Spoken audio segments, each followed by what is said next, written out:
भारतीय कोयले के भंडार की स्थिति 110 मिलियन टन के पार, लॉन्ग में 44% से अधिक की वृद्धि। 13 जून तक कुल मिलाकर कोयले का स्टॉक 110.58 मिलियन टन तक पहुंच गया था।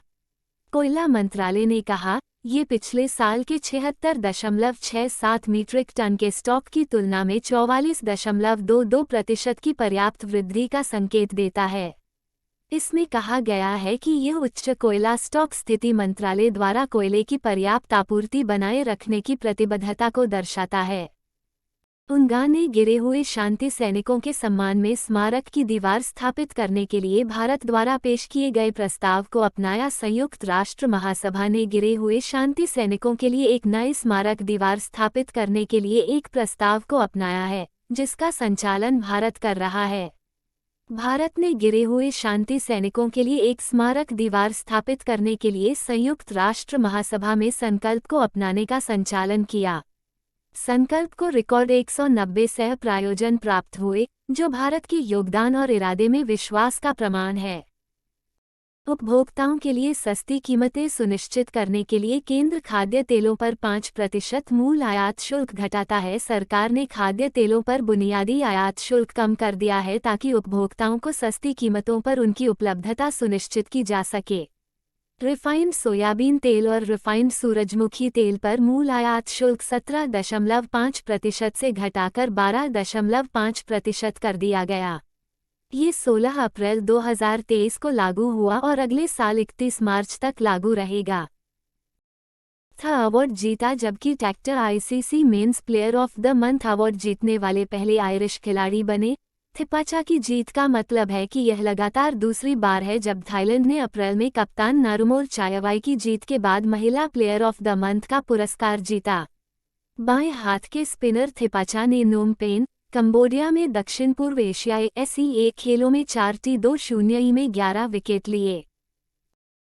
भारत का WPI स्फीति क्षेत्र में रहा। मई में 3.48% गिरा। सभी प्रमुख श्रेणियों में कीमतों में गिरावट के कारण मई में भारत के थोक मूल्यों में लगातार दूसरे महीने संकुचन हुआ। वाणिज्य और उद्योग मंत्रालय द्वारा जारी आंकड़ों के अनुसार अप्रैल में 0.92% की गिरावट की तुलना में मई में थोक मूल्य सूचकांक में साल दर साल 3.48% की गिरावट आई है। खुदरा मुद्रास्फीति भी मई में घटकर 25 महीने के निचले स्तर 4.25% पर आ गई।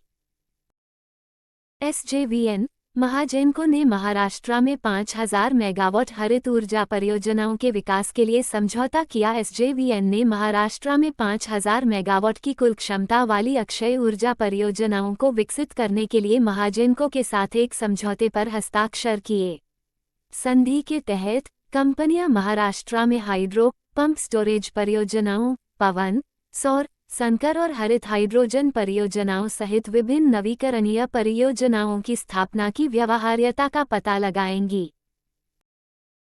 मेंट डिवाइस लॉन्च किया। अग्रणी फिनटेक कंपनी एसमनी ने एक all in one payment device launch किया है। यह एक ही डिवाइस में माइक्रो ATM, आधार ATM और POS को शामिल करता है। यह उपकरण न केवल एक POS उपकरण के रूप में कार्य करेगा बल्कि व्यापारियों को अन्य सेवाओं की पेशकश करने में भी सक्षम करेगा।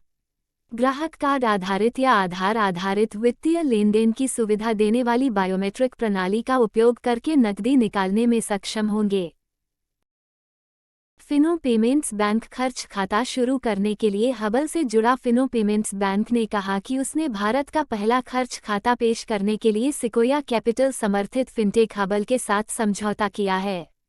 बैंक ने कहा कि ग्राहक अपने फंड को पार्क कर सकते हैं, खर्च कर सकते हैं, फूड ऑर्डरिंग, खरीदारी, यात्रा, मनोरंजन आदि जैसी श्रेणियों पर और खाते से की गई सभी खरीदारी पर 10% तक की बचत कर सकते हैं।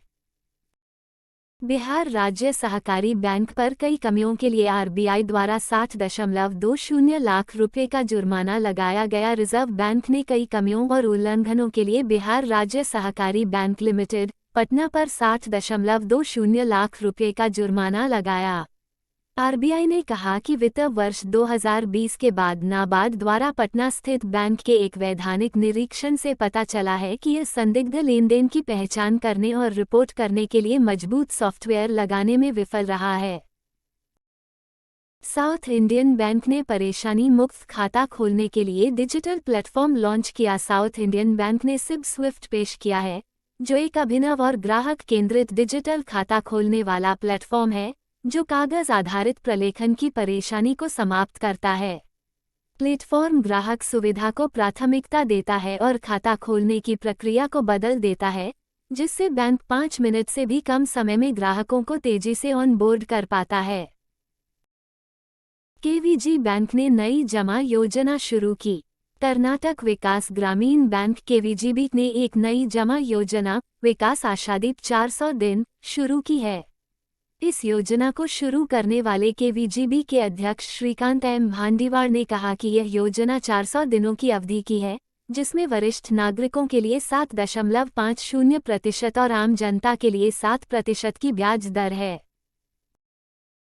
वित्त वर्ष 2023 में शिक्षा ऋण में 17% की वृद्धि दर्ज की गई, जो 5 वर्षों में पहली बार सकारात्मक हो गया। 5 वर्षों में पहली बार शिक्षा ऋण में वृद्धि न केवल सकारात्मक हुई बल्कि मार्च 2023 को समाप्त पिछले वित्तीय वर्ष में 17% की वृद्धि दर्ज की गई। भारतीय रिजर्व बैंक आरबीआई के आंकड़ों के अनुसार शिक्षा ऋण के तहत बकाया पोर्टफोलियो वर्ष 2022-23 में 17% बढ़कर 96,847 करोड़ रुपये हो गया, जबकि पिछले वर्ष ये 82,723 करोड़ रुपये था। नियुक्त किया गया एटीए ने ये भी घोषणा की कि इंडिगो के सीईओ पीटर एल्बर्स जून 2024 से आईटीए बीओजी के अध्यक्ष के रूप में काम करेंगे, जो रवांडेयर के सीईओ यवोन मंजी माकोलो के उत्तराधिकारी होंगे। टाटा सन्स के स्वामित्व वाली एयर इंडिया को इटा में इंटरनेशनल एयर ट्रांसपोर्ट एसोसिएशन इटा बोर्ड ऑफ गवर्नर्स के लिए चुना गया था। एयर इंडिया भी पहली बार स्टार एलायंस की कार्यकारी समिति के लिए चुनी गई। ऑस्ट्रेलिया ने भारत पर 209 रनों की जीत के साथ आईसीसी वर्ल्ड टेस्ट चैंपियंस का ताज पहनाया। द ओवल में डब्ल्यूटीसी फाइनल में भारत पर 209 रन से जीत हासिल करने के बाद ऑस्ट्रेलिया विश्व टेस्ट चैंपियन है। इसके साथ ही ऑस्ट्रेलिया सभी विश्व खिताब जीतने वाली पहली टीम बन गई। एकदिवसीय विश्व कप, टी20 विश्व कप और विश्व टेस्ट चैंपियनशिप।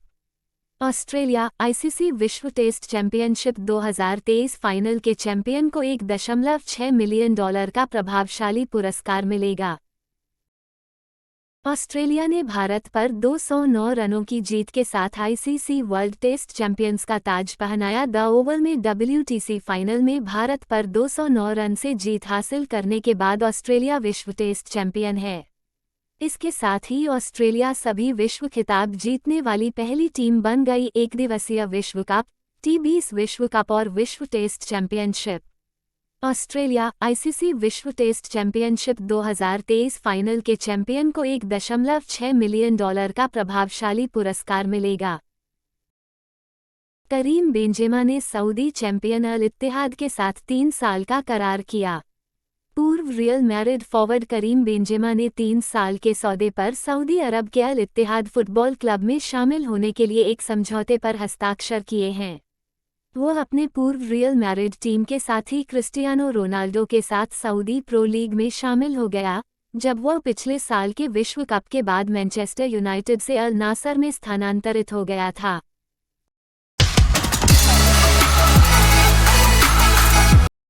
ऐसे ही अपने YouTube चैनल टर्निंग पॉइंट को देखते रहें और समर्थन करते रहें। इस तरह के और अधिक सूचनात्मक वीडियो देखने के लिए और नीचे कमेंट सेक्शन में अपनी प्रतिक्रिया लिखें। धन्यवाद। Keep learning and keep growing.